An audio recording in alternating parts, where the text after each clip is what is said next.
Hi all, ಇವತ್ತು ಕಾಬೂಲ್ ಕಡಲೆ ಪಲ್ಯ ಮಾಡ್ತಾಯಿದ್ದೀನಿ. ಇದಕ್ಕೆ ಫಸ್ಟ್ ಏನೇನು ಬೇಕು ಅಂತ ನೋಡ್ಕೊಳ್ಳೋಣ. ಇದಕ್ಕೆ ಸ್ವಲ್ಪ ಸಣ್ಣದಾಗಿ ಹೆಚ್ಚಿರೋ ಈರುಳ್ಳಿ, ಕೊತ್ತಂಬರಿ ಸೊಪ್ಪು, ಹಸಿಮೆಣಸಿನ್ಕಾಯಿ, ಕರಿಬೇವು ಮತ್ತು ಬೇಯಿಸಿರೋಂಥ ಕಾಬೂಲ್ ಕಡಲೆಕಾಳು ಬೇಕು. ಈ ಕಾಳನ್ನ ಕುಕ್ಕರಲ್ಲಾದರೂ ಬೇಯಿಸ್ಕೊಳ್ಳಿ, ಇಲ್ಲ ಪಾತ್ರೆಲಾದರೂ ಬೇಯಿಸ್ಕೊಳ್ಳಿ. ಆಮೇಲೆ ಒಂದು ಬೌಲು ಕಾಯಿ ತುರಿ ತೊಗೊಂಡಿದ್ದೀನಿ, ಹಸಿ ಕಾಯಿ ತುರಿ.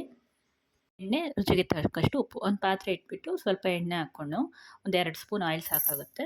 ಸಾಸಿವೆ ಹಾಕ್ಕೊಳ್ಳಿ. ಎಣ್ಣೆ ಕಾದ್ಮೇಲೆ ಸಾಸಿವೆ ಚಟ್ಪಟ ಅಂತ ಸಿಡಿದ್ಮೇಲೆ ಹೆಚ್ಚಿರೋಂಥ ಈರುಳ್ಳಿ ಹಾಕ್ಕೊಳ್ಳಿ. ಅದಾದಮೇಲೆ ಹಸಿಮೆಣ್ಸಿನ್ಕಾಯಿ ನಿಮಗೆ ಎಷ್ಟು ಖಾರಕ್ಕೆ ಬೇಕೋ ಅಷ್ಟು ಹಾಕ್ಕೊಳ್ಳಿ, ಮತ್ತು ಕರಿಬೇವು ಹಾಕ್ಕೊಳ್ಳಿ.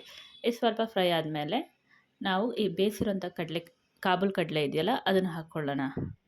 ಒಂದು ಬೌಲ್ ನಾನು ಹಾಕ್ತಾಯಿದ್ದೀನಿ. ಇದು ಆಲ್ರೆಡಿ ಬೆಂದಿರೋದ್ರಿಂದ ಜಾಸ್ತಿ ಫ್ರೈ ಮಾಡೋದೇನು ಬೇಕಾಗಿಲ್ಲ. ಚೆನ್ನಾಗಿ ಮಿಕ್ಸ್ ಮಾಡ್ಕೊಳ್ಳಿ. ಈಗ ರುಚಿಗೆ ತಕ್ಕಷ್ಟು ಉಪ್ಪು ಹಾಕ್ಕೊಳ್ಳಿ. ನಿಮ್ಗೆ ಉಪ್ಪು ಎಷ್ಟು ಬೇಕೋ ಅಷ್ಟು ಹಾಕ್ಕೊಳ್ಳಿ. ಹಾಕ್ಬಿಟ್ಟು ಮಿಕ್ಸ್ ಮಾಡ್ಕೊಳ್ಳಿ. ಕಾಯಿ ತುರಿ ಸೇರಿಸ್ತಾ ಇದ್ದೀನಿ.